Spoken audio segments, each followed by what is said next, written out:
নমস্কার, জয়শ্রী গণেশ আপনাদের প্রত্যেককে জানাই স্বাগতম আজকের বিশেষ পর্বের অনুষ্ঠানে। আজকে মূলত আমরা যে রাশিটিকে নিয়ে আলোচনা করব সেটি হলো তুলা রাশি। তুলা রাশি জাতক জাতিকাদের এপ্রিল ২০২৫-এর বোনাস রাশিফল এবং অবশ্যই নক্ষত্রভিত্তিক আলোচনাটি আজকের অনুষ্ঠানে আমরা করার চেষ্টা করব। আপনারা জানেন তুলা রাশিতে ৩টি নক্ষত্রের উপস্থিতি। প্রথমত চিত্রা নক্ষত্র যাদের, তাদের গণ হলো দেবারি এবং মঙ্গল প্রভাবিত এই নক্ষত্রটি। দ্বিতীয় যে নক্ষত্রটি সেটি হলো স্বাতী, কিন্তু স্বাতী নক্ষত্র হলেও স্বাতী নক্ষত্রের গণ কিন্তু দেবগণ এবং ডেফিনেটলি বিশাখা নক্ষত্রটি বৃহস্পতির, তবে গণ হচ্ছে দেবারি অর্থাৎ রাক্ষসগণ। এই ৩ নক্ষত্রের জাতক জাতিকাদের নিয়ে আমরা পুঙ্খানুপুঙ্খ আলোচনা করবো অ্যান্ড ডেফিনেটলি এপ্রিল ২০২৫-এর বোনাস রিডিংটা আজকের অনুষ্ঠানের মাধ্যমে আপনারা পেতে চলেছেন। সবার প্রথমে আপনাদের জানাই হেলথের বিষয় নিয়ে। দেখুন, ষষ্ঠভাবে তুঙ্গ শুক্রের প্লেসমেন্ট কিন্তু অত্যন্ত শুভ এবং 6th হাউসে যখন ভিনাস অবস্থান করছেন এবং এক্সাল্টেড হয়ে, প্লাস এখানে আমরা বেশ কিছু গ্রহ সমন্বয় তৈরি হতে দেখেছি এবং যার মধ্যে অন্যতম হলো নিচ ভঙ্গ রাজ্য, তার একটা পজিটিভ ইম্প্যাক্ট আপনার জীবনচক্রে থাকছে। সুতরাং হেলথের রেসপেক্টে কথা বললে তুলনামূলকভাবে পজিটিভ থাকবে। সিজনাল কোনো সমস্যা থাকলেও থাকতে পারে, তবে ক্রনিক কোনো সমস্যা, ফ্যাটাল কোনো সমস্যা দেখছি না। ইভেন অনেকের ক্ষেত্রেই বিগত দিনে আমরা কিছু মেডিকেল সমস্যা দেখেছি, যার ক্ষেত্রে এখন একটাই অ্যাডভাইস যে কোথাও গিয়ে আপনাকে ট্রিটমেন্ট করতে হবে, কোথাও গিয়ে আপনাকে অপারেট করতে হবে। সো আমি দায়িত্ব নিয়ে বলছি, যারা এই ধরনের বিষয়বস্তুতে যুক্ত হতে চলেছেন তাদের কিন্তু ইমপ্রুভমেন্টের মাত্রা বা রিকভারির রেটটা অনেকটা বেশি থাকছে।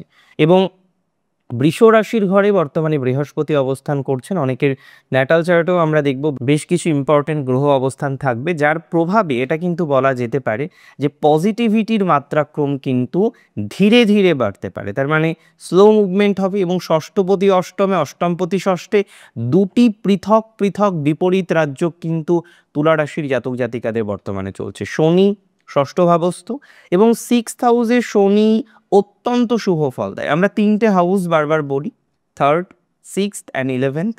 এই 3টি ঘরে শনি তার বেস্ট ফলাফলটা দেওয়ার চেষ্টা করে। আপনাদের ক্ষেত্রেও কিন্তু শনি তার বেস্ট ফলাফলটি দেবে। So regarding health will be good. কিছু কিছু ক্ষেত্রে হয়তো রিকভারির প্রয়োজনে কিছু অপারেট করা বা সো ম্যাটারগুলির কানেকশন বা কম্বিনেশন হতে পারে, but it's not negative at all. এতটুকু বার্তা কিন্তু আমি আপনাকে দিতে পারি। তার সাথে সাথে আমি আপনাকে জানানোর চেষ্টা করতেই পারি, যদি রাশি আপনার হয়ে থাকে তুলা রাশি, যে সমস্ত জাতক জাতিকাদের মেন্টাল কন্ডিশন একটু লো চলছে, কারণ মাঝে মাঝে আপনি দেখতে পাচ্ছেন এমন কোনো বিরুদ্ধ পরিস্থিতি তৈরি হচ্ছে, আপনি মানসিক চাপটাকে কিন্তু কন্ট্রোল করতে পারছেন না, নিয়ন্ত্রণ করতে পারছেন না। আর আমরা যখন আমাদের মানসিক চাপ কন্ট্রোল করতে না পারি, নিয়ন্ত্রণ করতে না পারি, সেখানে দেখবেন কয়েকটি অভিব্যক্তি বা সিমটম জীবনচক্রে আসে। অনেকের ক্ষেত্রে দেখবেন সঠিকভাবে ঘুম হবে না, অনেকের ক্ষেত্রেই লক্ষ্য করতে পারবেন কোনো না কোনো নেগেটিভ সমন্বয়, সেখানে গিয়ে আপনি আপনার ডেলি হ্যাবিটগুলিকে ভুলে যাচ্ছেন, ডেলি হ্যাবিটগুলিকে চেঞ্জ করার চেষ্টা করছেন। সো বেটার হচ্ছে যে প্রবলেমগুলো আপনাদের রয়েছে, আমি আপনাকে দায়িত্ব নিয়ে বলছি, ঠিক 14 এপ্রিলের পর থেকে, যেহেতু আপনার অন্যতম গুরুত্বপূর্ণ প্ল্যানেট হচ্ছে রবি এবং তিনি কিন্তু ষষ্ঠ থেকে সপ্তমে প্রবেশ করবেন এবং এক্সাল্টেড হবেন, সেখানে কিন্তু দেখা যাবে সোশ্যাল কাজগুলো করার ক্ষেত্রে, সোশ্যাল বিষয়গুলোর সাথে অ্যাটাচড হওয়ার ক্ষেত্রে আপনার ধনাত্মকতার মাত্রাটা কিন্তু অনেকটা বৃদ্ধিপ্রাপ্ত হবে। আজকে ঠিক যে পজিশনে আপনি দাঁড়িয়ে আছেন, সেই পজিশন থেকে বেরিয়ে এসে একটা বেটার পজিশন আপনি কিন্তু জীবনচক্রে তৈরি করতে পারবেন। এমনিতে তুলা রাশির জাতক জাতিকাদের অর্থনৈতিক অবস্থা ওভারঅল যথেষ্ট ভালো, তবে 3rd এপ্রিলের পর থেকে আপনারা জানেন যে মঙ্গল গ্রহ, যে আপনার ধনপতি গ্রহ, তিনি কিন্তু নিচস্থ হতে চলেছেন ঠিক আপনার রাশি সাপেক্ষে রাশির দশমে। এখন 10th মঙ্গল নিচস্থ, তার ইম্প্যাক্ট তো জীবনচক্রে আসবে, কোনো ক্ষেত্রে ভালো ইম্প্যাক্ট আসবে আর কোনো ক্ষেত্রে ইম্প্যাক্ট আসবে ইউজুয়াল। তো আমি আপনাদের এটা বলার চেষ্টা করতে পারি যে ফাইন্যান্স রিলেটেড বিষয়ে প্রচুর ইম্প্যাক্ট অ্যাটলিস্ট আসবে না, মিডিওকর কিছু ইম্প্যাক্ট আসবে। ফাইন্যান্স মোটামুটি ঠিকঠাক থাকবে, খুব আর্থিক ক্রাঞ্চের জায়গা কিন্তু একদমই দেখছি না। বাট ওভারঅল কিছু কিছু ক্ষেত্রে হয়তো অর্থ সংক্রান্ত ডিসিশন গ্রহণের ক্ষেত্রে আপনাকে খুব মন্দ গতিতে চলতে হবে, মানে ধীর গতিতে আপনি যত চলতে পারবেন ফাইন্যান্সিয়াল বিষয়গুলিকে কেন্দ্র করে, ততটাই পজিটিভিটির জায়গা আপনার জীবনচক্রে তৈরি হতে পারে, আপনার জীবনচক্রের সাথে অ্যাটাচড হতে পারে বলে আমি অন্ততপক্ষে বিশ্বাস করছি, আমি অন্ততপক্ষে মনে করছি। এবং একটা কথা আপনি বুঝুন, একটা কথা মাথায় রাখার চেষ্টা করুন, রাশি তুলার ক্ষেত্রে আপনারা জানেন কমিউনিকেশন একটা বড় বাধা ছিল। কেন বাধা? কারণ আজকে গিয়ে আমরা সেই 2025-এর প্রথম থেকেই দেখছি যে কমিউনিকেট করছেন, আবার পিছিয়ে আসছেন, আবার রিকমিউনিকেট করছেন, আবার পিছিয়ে আসছেন। সো যতবার আপনি রিকন্টিনিউ করার চেষ্টা করছেন, রিকমিউনিকেট করার চেষ্টা করছেন, আপনার কোনো না কোনো একটা ডিস্টারবেন্স, কোনো না কোনো একটা অবস্টাকল আপনি বারবার হাজারবার কিন্তু ফেস করেছেন, পার্টিকুলার এই ম্যাটারটাকে কেন্দ্র করে। দেখুন, আমি দায়িত্ব নিয়ে আপনাকে বলতে পারি, যারা এই ধরনের অবস্টাকল বা বিষয়গুলিকে ফিল করেছেন, ফেস করেছেন, অন্তত 2025-এর এপ্রিল আপনাকে ঠকাবে না। এপ্রিল আপনাকে দেখবেন অনেকটাই সাপোর্ট দেবে। সেটা মেন্টাল দিক থেকে যেমন আমরা দেখলাম, এবং এই যে যোগাযোগগুলোর ক্ষেত্রে সেখানে যাদের মাধ্যমে আপনি যোগাযোগ করার চেষ্টা করছেন, আমি বেটার টু সে মধ্যস্থতাকারীদের মাধ্যমে তো আপনি চেষ্টা করছেন যাতে একটু বেটার জায়গা তৈরি করা যায়। আমি দায়িত্ব নিয়ে বলছি, তাদের ক্ষেত্রে কিন্তু পজিটিভিটির মাত্রাটা অনেকটা বৃদ্ধিপ্রাপ্ত হতে পারে। তবে কমিউনিকেট করার ক্ষেত্রে যদি মানি এক্সচেঞ্জ করতে হয়, ধরুন আপনার কিছু অর্থ আপনি কাউকে দিচ্ছেন ফর সাম রিজন, যে না সে আপনার একটা কাজ করে দেবে, এবং যেখানে আর্থিক এই ট্রানজাকশনগুলো চলে আসবে সেখানে আপনাকে কিন্তু একটু বেশি সচেতনতা রেখে কন্টিনিউ করার চেষ্টা করতে হবে। আদারওয়াইজ কিছু প্রবলেম নতুন করে আসতে পারে, আদারওয়াইজ কিছু সমস্যার মধ্যে দিয়ে আপনাকে কিন্তু কন্টিনিউ করতে হতে পারে। দেখুন, তুলা রাশির জাতক জাতিকাদের ক্ষেত্রে ম্যারেজ একটা বড় বাধা, এবং রিলেশনশিপ, আপনি হয়তো সম্পর্কে আছেন, এমন একটি সম্পর্কের মধ্যে আপনি রয়েছেন, আপনি বুঝতেই পারছেন না যে সেটাকে আদতেও সম্পর্ক বলে না অ্যাটাচমেন্ট বলে, বোথ আর নট সেম। তাহলে আপনাকে রিয়েলাইজ করতে হবে যে what is attachment, what is relationship, both are totally different. এবার তুলারাশির জাতক জাতিকাদের ক্ষেত্রে মূল সমস্যা যে জায়গাটাই, আজকে আপনার অ্যাটাচমেন্ট আছে, আজকে আপনার সম্পর্ক আছে, মাঝে মাঝে আপনি দেখছেন সমস্যা তৈরি হচ্ছে, এবং প্রত্যেকে তো চাই যে তার সমস্যাগুলো থেকে যাতে সে ঈশ্বরের অসীম আশীর্বাদে বেরিয়ে আসতে পারে, তার রিলেশনশিপটা যাতে একটু স্টেবল হতে পারে, এবং তার জন্য যত রকম চেষ্টা প্রচেষ্টা করা যায় সে কিন্তু করতে রাজি, সে কিন্তু চেষ্টা প্রচেষ্টা করতে রাজি, যাতে সে বিষয়গুলিকে সমাধান করতে পারে, সমাধান করে এগোনোর চেষ্টা করতে পারে। দেখুন, আমি শিওরিটি আপনাকে দিচ্ছি, I give you the surety, যে রিলেশনশিপ আর অ্যাটাচমেন্ট উভয় ক্ষেত্রেই সামহাউ পজিটিভিটির মাত্রা কিন্তু থাকছে 2025-তে। 2025-এর এপ্রিল মাসে আপনার সম্পর্কের জায়গাটা দেখবেন আরেকটু বেটার দিকে যাবে। না, নট লাইক দ্যাট যে এখনই আপনার ম্যারেজ পারফর্ম হয়ে যাচ্ছে, এখনই আপনার বিয়ে হয়ে যাচ্ছে, বিষয়টি এতটা সহজ বা সরল নয়। তবে অন্ততপক্ষে যাদের রিলেশনশিপ রয়েছে, অ্যাটাচমেন্ট রয়েছে, এবং এমন একটি কমপ্লিকেটেড রিলেশনশিপ বা অ্যাটাচমেন্টে রয়েছেন যেখানে আপনি আপনার ফিউচারিস্টিক বিষয়টা জানেন না, আপনি জানেন যে সে হয়তো আপনাকে পছন্দ করে, আপনিও তাকে পছন্দ করেন, বাট এখানে একটা হয় না যে নাম, প্রপার একটা নাম, সেই প্রপার নাম আপনার কোনো বন্ডিংয়ের নেই, এবং এখানে গিয়ে সুতরাং তৈরি হয়ে গেল একটা অনিশ্চয়তা যে what will happen in next, আগামী দিনে, আগামী প্রজন্মে, আগামী সময়ে কোন জায়গাটা দাঁড়াতে পারে, এটা আপনার কাছে সত্যিই বেশ অজানার একটা জায়গা হয়ে দাঁড়িয়েছে। আমি মনে করি, দেখুন, কিছু কিছু ক্ষেত্রে হোপ রাখা ভালো, বাট যেখানে আপনি বুঝতে পারবেন না এখানে টক্সিসিটির মাত্রাটা বেশি, ইউ শুড লিভ, সেখানে আপনাকে বেরিয়ে আসার চেষ্টাটা কিন্তু 100% করতে হবে।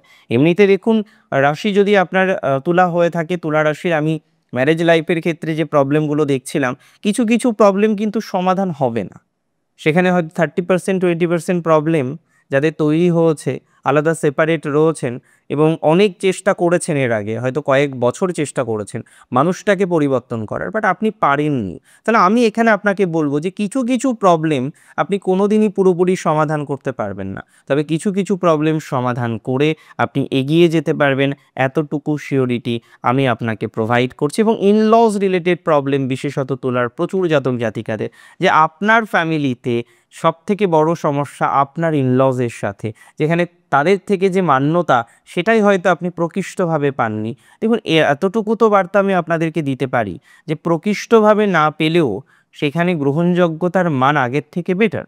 এবার যারা কোনোভাবেই সার্ভাইভ করতে পারেননি জায়গাটিতে, তারা অন্য ডিসিশন নিয়েছেন, এখন হয়তো জায়গা পরিবর্তন করে আপনি পুনরায় আপনার পিতার ঘরে আশ্রয় নিয়েছেন, এদের ক্ষেত্রে কিন্তু এই মুহূর্তে প্রবলেমটা পুরোপুরি রিজলভ হবে না। By time something will change, that's for sure, but এখনই যদি আমি এটা এক্সপেক্ট করি যে everything will be change, no, it will not possible right now.